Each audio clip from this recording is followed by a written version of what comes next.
The death toll from the earthquake in China's Yunnan province has risen to 589, but an even higher number actually have been pulled alive from the debris. The earthquake has affected at least 1 million people.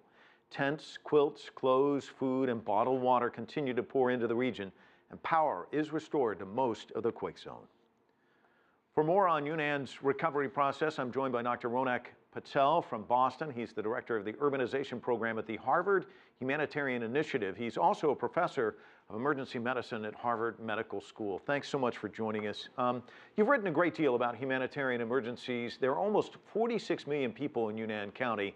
With so many people impacted, what are some of the issues or challenges rescuers are likely to encounter? Well, thank you, Mike. So, even though there are 46 million people in Yunnan, I think we can narrow that number significantly. Like you said, the authorities have said 1 million people impacted, but that's still a lot.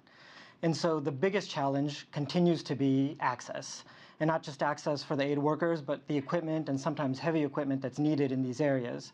And 3 factors are really affecting this. One is the natural geography. As you look at this terrain, you see that it's a mountainous region. It's not very densely populated. There are narrow roads, and in some cases, only one access point to these communities. Then you have the earthquake that's layered upon a lot of damage, both man-made rubble that are in the roads to debris from boulders that are damaging rocks and bridges, and so access in those ways is limited as well. And then finally, you've seen these mudslides and landslides causing a lot of flooding or blocking off other pathways that were there. So access remains that biggest challenge. The next most immediate challenge will obviously be to help some of these survivors that you said are being pulled out.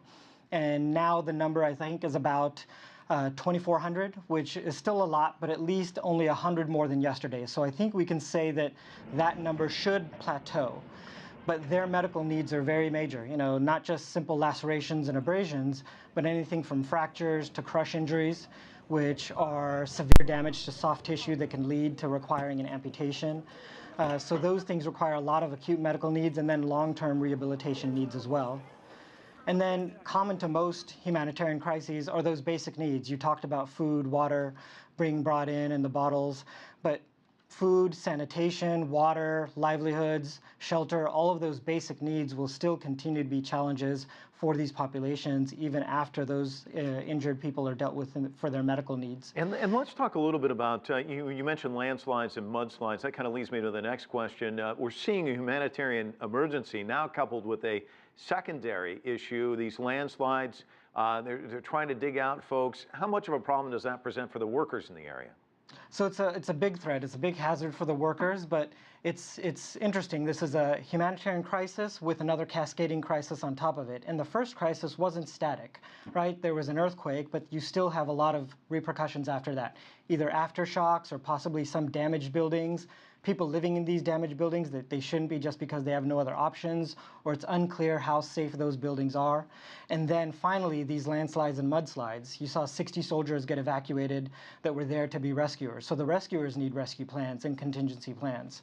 And then you actually have to think about not only evacuating those that are impacted, but those that are most vulnerable. So there's a large number of people, I think about 4,200 were just evacuated from one area because of a barrier lake that they were at risk from flooding. So there are these unpredictable events. I talked about that plateau of injuries, and we would like to see that, but these are unpredictable things, so that you may see a spike of injuries and a spike of damage and a spike of deaths from those types of events. And so figuring out where those most vulnerable are and prioritizing them for evacuation and relocation is key. And then finally figuring out where you do that. If you've already said that you're at risk for landslides and flooding, what areas are safe and accessible and ideal locations to put up these temporary shelters?